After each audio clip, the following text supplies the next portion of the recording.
guys, it's your girl Faith Ngina Kasiva. I'm back with another episode of Mkopoa. It's been long since I last talked to you guys, but now I'm back of Mkopoa. So our today's episode is a very emotional one.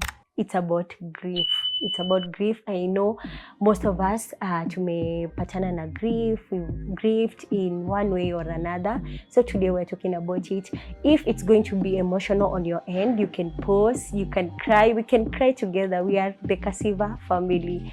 Yeah, so today we're going to do on topic on grief. So the first episode, I'm just going to say what grief is, the myths, and how you can help someone who is grieving. So let's start. Yeah, I'm so happy guys. So whenever we hear about grief, mostly kenye nakuja kwa akili ni kifo, mtu amekufa, but grief ni broad. But kwa hii episode yetu tutaongelea ile ya kifo, but grief ni broad in particular, in general. So grief is just a reaction to a loss. It could be loss of a pet, it could be loss of a person, it could be loss of property, it could be loss of yourself, it could be loss of a job. When nimesema grief is broad, but you're going to talk about loss of a person. Yeah, so we're going to talk about the myths. Yeah, the myths behind grief. Nini ndo inaongelewa sana grief lakini sio ukweli. So I'm going to talk about it. Okay? So the myths ya kwanza ni time heals all wounds. Obvious, pia mimi nishajipata hapo nikiambia msee ni time tu utasahau and all that, but that's not the truth. The truth is time helps, but what you do with it matters. Unaweza pata msee ametake 10 years bado ana grief, 5 years bado ana grief. So time wa heal kenye unafanya in between your time ndio inasaidia wewe grow with your grief. And we don't forget about grief, we live with it. Ndio maana nasema you don't have to push yourself to grief mapema. Maybe unataka grief within 1 month. Take your time, don't rush, etc. The other thing is, being strong means not crying. Hiyo ni uongo. Wallahi, just because you're strong doesn't mean that you shouldn't cry. Strength inakuja with you expressing your emotion. That's the best strength. Mtu asiwe kudanganya, you are not supposed to cry. Your man, you're not supposed to cry. Maybe you lost your wife, you lost your kid, you lost your job, and people are saying that your man, you shouldn't cry. Strength comes with expression of feelings. Yeah. So the other thing is, faith removes grief. That's not true.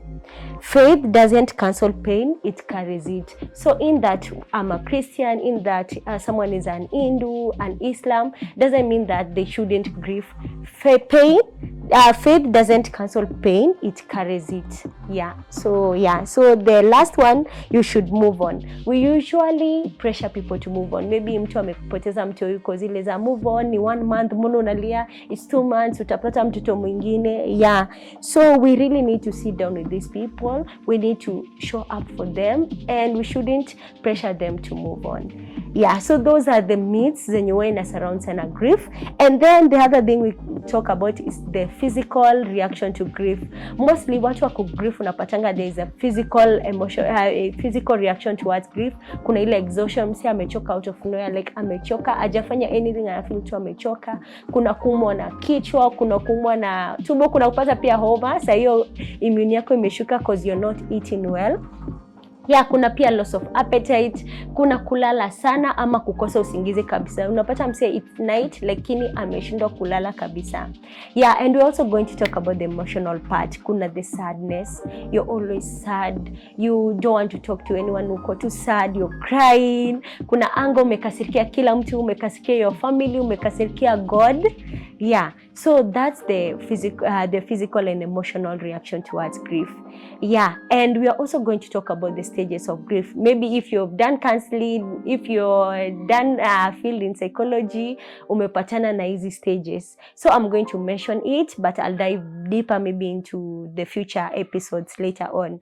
So we're going to talk about the first part is the denial. Denial ni wakati umepata the news, maybe you've lost your person, you've lost your parent, and then you're in denial, you're like, that that can't happen. Hiyo ni uongo. You're telling people to go and confirm nini, you're in denial. And then the other thing is anger. Umekasirika after maybe you found out that it's true, you've lost your person.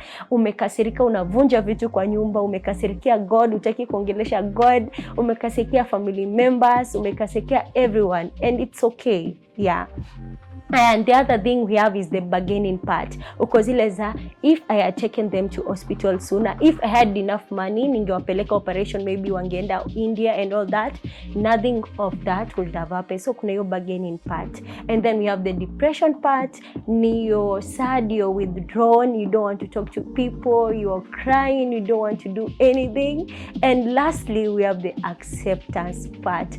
Not every one of us who are tunafika the acceptance. Acceptance take a long way ndio sisi tufike hapo. So acceptance, you've accepted you've lost your dad, and then maybe you've started this foundation on behalf of your dad, by the name of your dad, or you started doing things your dad used to like, ama you carry on your lineage, or maybe dad alikuwa ameacha company, you're making him proud by coming to nini kuendeleza hiyo kampuni yake. So a lot of us want to fiki acceptance, and it's okay. Kama acceptance yako ijafika mapema, kama yako imetake 10 years, kuwa patient with yourself. Usirush because rafiki yako aligrieve within 1 month akakuwa sawa. Yako imekutake 5 years, una feel ni kama it's not okay. It's okay, it's totally okay. Alafu just because nimesema easy stages, haimaanishi lazima ufollow the step. Kuna wase wenye wataanza na depression, kuna wase wataanza na anger, kuna wase within one time watakuwa wameaccept. So don't rush. Yeah, so those are the stages of grief. And then the lastly, we are going to talk on how you can help someone who is grieving. The first thing, you need to listen. Unajua mtu akikufa kila mtu anaongea kila kitu itakuwa sawa, utasahau, utapata mtu mwingine, utapata bwana mwingine, utapata mtu mwingine. We shouldn't be quick to say anything. We just have to listen. Maybe mtu anakuambia, I feel like I wouldn't have lost my dad. My dad was my world. Just listen. Alafu pia unawasaidia kushare memories with the dad. Maybe pia kwao alikuwa dad to you, he was a friend. Nasema, hey, he was a good friend to me. So unawasaidia ku feel like, yo, my dad was a good person and all that. So it really helps with grieving. The other thing is checking in months later. We have this habit, I don't know if it's worldwide ama ni Africans peke yake. Huwa tunakaa na familia, but after mtu amezikwa, that's it. We never check up on them, we never visit. A person is loved akiwa mortuary. Akiwa mortuary, everyone would show up. Nini akishaingia kwa dust amezikwa, no one shows up, no one remembers the family, no one calls the family, no one visits. The random visits zinaisha kabisa. So we really need to check up on those. Anyone when you unajua lose person, please check up on them. Make a call, text, visit them months later. It could be 1 month later, 2 months later, 1 year later. Please, let's check up on them. Yeah, and the other thing is we shouldn't rush them to healing. That umeheal, umekaa sijui 2 months bado unakulia babako, sijui uko na tabia gani hii. Move on. We shouldn't rush people to heal. We should go with their pace and show that we love them. Yeah, so that's the last part of this episode. We're just talking on grief in broad. And then I'd like to leave you guys with 2 things. Okay. If you're grieving, you're not behind, you are not weak, you are not grieving wrong, you are responding to love. Because I believe we grieve because we once loved. Yeah. And the other thing I'll leave you with is, if you love deeply, you will grieve deeply. Grief is not the problem, love is the reason. So anytime you grieve, it shows that you love this person genuinely. So don't be harsh on yourself. Don't be too quick to move on. You grieve because you once loved. Yeah, so that's all, guys. And kama imekutrigger, you can cry, you can pause. Yeah, and I'm sending you a lot of love. We'll get through this together. See you guys on my next episode. Bye.